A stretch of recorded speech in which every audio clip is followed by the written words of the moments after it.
For the longest time, I believed that marriage thrived on trust, not blind trust, but the kind that's earned slowly through loyalty and shared struggle. I thought Emily and I had that. I really did. We weren't perfect, but I believed we had each other's backs, especially during the rough patches. While I was pouring everything I had into a startup, working late into the night, pitching to investors, spending weekends coding and planning, Emily was home raising our 2 kids. We lived modestly, but we made it work. I always told myself that this was temporary, that all the sacrifices would be worth it when things finally turned around. But somewhere along the way, she gave up on me. At first, it was subtle. Just a few cutting remarks over dinner. "You should have just stayed at your old job," she'd say.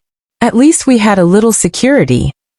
Or when I'd miss a weekend outing because I was deep in work, she'd say, "The kids barely know you anymore. Guess they'll get used to not having their dad around." I knew she was tired, frustrated.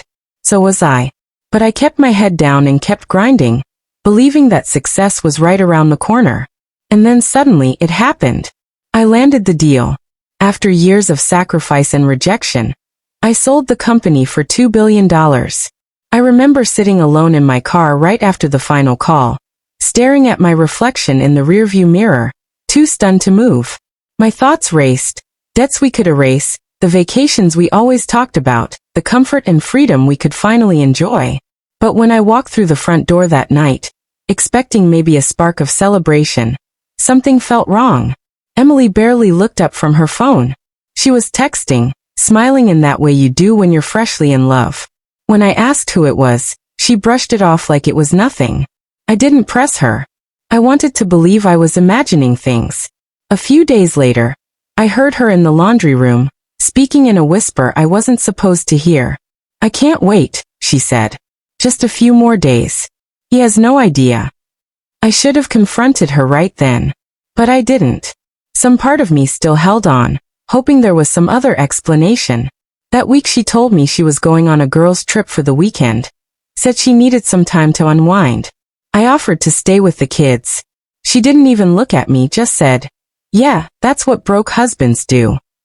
That cut deeper than anything she'd said before.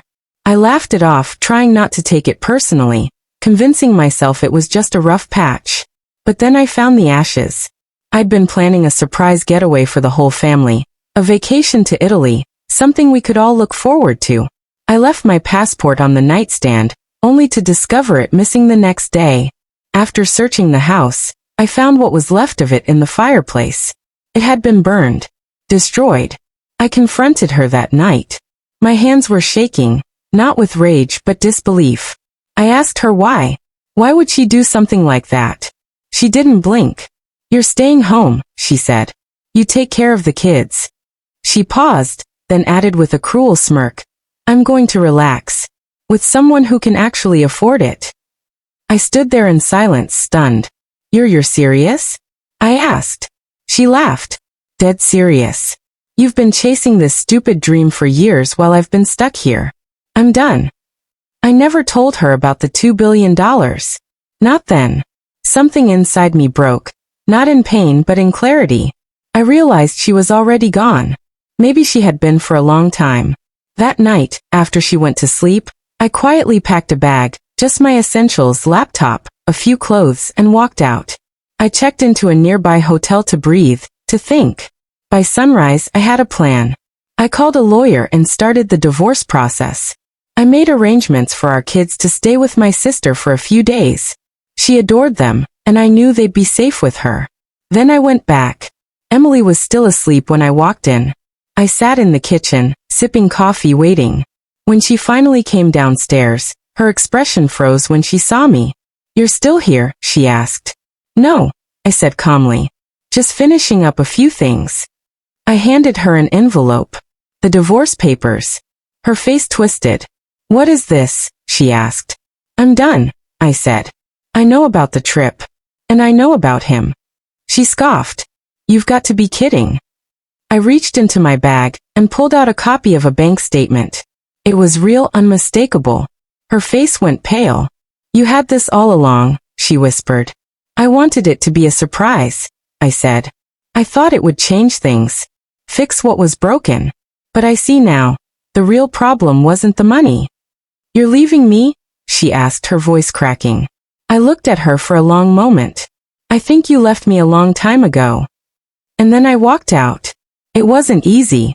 Divorce never is. It's not just ink on paper. It's the unraveling of memories, the tearing apart of promises, the collapse of something you once believed would last forever. My kids had a hard time understanding why their mom wasn't around as much. Honestly, so did I. But somewhere in all that pain, I found something else. Perspective. No amount of money can repair something already broken. True wealth isn't measured by bank accounts or vacations. It's measured by the people who believe in you when you have nothing but a dream and the will to chase it. When I think back to that night now, I don't feel bitterness. Just relief. Relief that I got out before I lost myself entirely. And if there's one thing I've learned through it all, it's that sometimes, your biggest gain is what you choose to walk away from.